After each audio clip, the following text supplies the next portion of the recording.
Iya Nyai, itu kataku di mimpi kali ini. Oke semuanya, balik lagi di cerita mimpi. Dan hari ini gue akan menceritakan mimpi yang gue alamin. Mimpi ini udah cukup lama gue alamin ketika gue baru pindah ke rumah baru. Jadi waktu itu kita baru rencana untuk pindah ke rumah baru yang keadaan rumahnya itu masih berantakan. Dan waktu itu setiap hari gue kesana untuk ngeberesin rumah itu. Karena gue yang punya waktu lebih banyak dibanding kakak-kakak gue, akhirnya gue datang ke rumah itu buat beres-beres yang nantinya kita akan tempatin. Dan waktu itu di salah satu hari di mana gue beres-beres rumah itu, mungkin sekitar jam 3 sore, gue itu ngerasa capek banget. Akhirnya gue putuskan untuk tidur di salah satu kamar yang nantinya akan gue tempatin. Nah disinilah kebiasaan erep-erep gue itu muncul lagi nih. Seperti biasa, erep-erep yang gue alamin waktu itu adalah gue tidak bisa gerak, tapi gue bisa mendengar dan melihat situasi atau suasana di kamar atau tempat di mana gue erep-erep. Nah sebelum gue tidur waktu itu, gue tahu abang gue sempat datang ke rumah itu. Mungkin dia pengen ngecek aja atau sambil main aja gitu. Nah pada saat erep-erep itu gue cuman diam aja karena gue takut, gue nggak mau buka mata. Tapi tiba-tiba gue dengar suara nih. Suara itu tuh kayak suara orang tepuk tangan. Mungkin sekitar 5-6 orang tepuk tangan.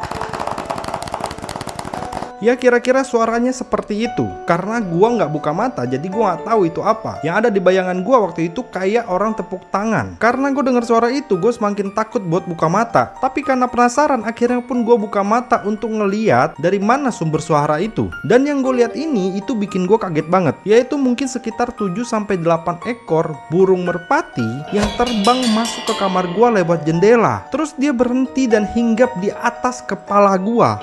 Lu bisa bayangin apa yang gue rasain waktu itu? Bingung, takut. Ya otomatis ketika gue ngeliat itu, ya gue semakin takut. Belum habis ketakutan gue, tiba-tiba gue kayak disodorin sebuah adegan tepat di depan muka gue.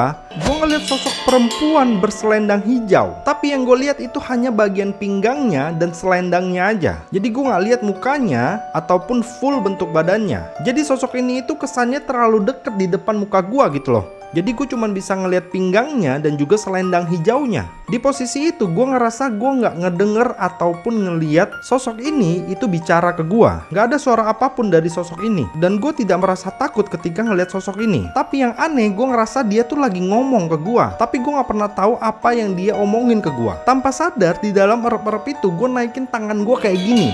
Jujur gue pun gak tahu kenapa gue ngelakuin itu. Dan yang paling bikin gue bingung adalah ketika gue naikin tangan gue dengan sadar gue bilang iya Nyai.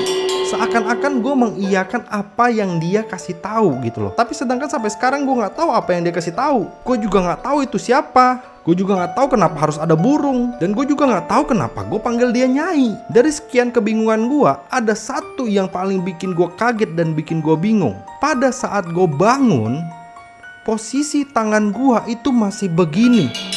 Gua pun gak tahu itu kenapa.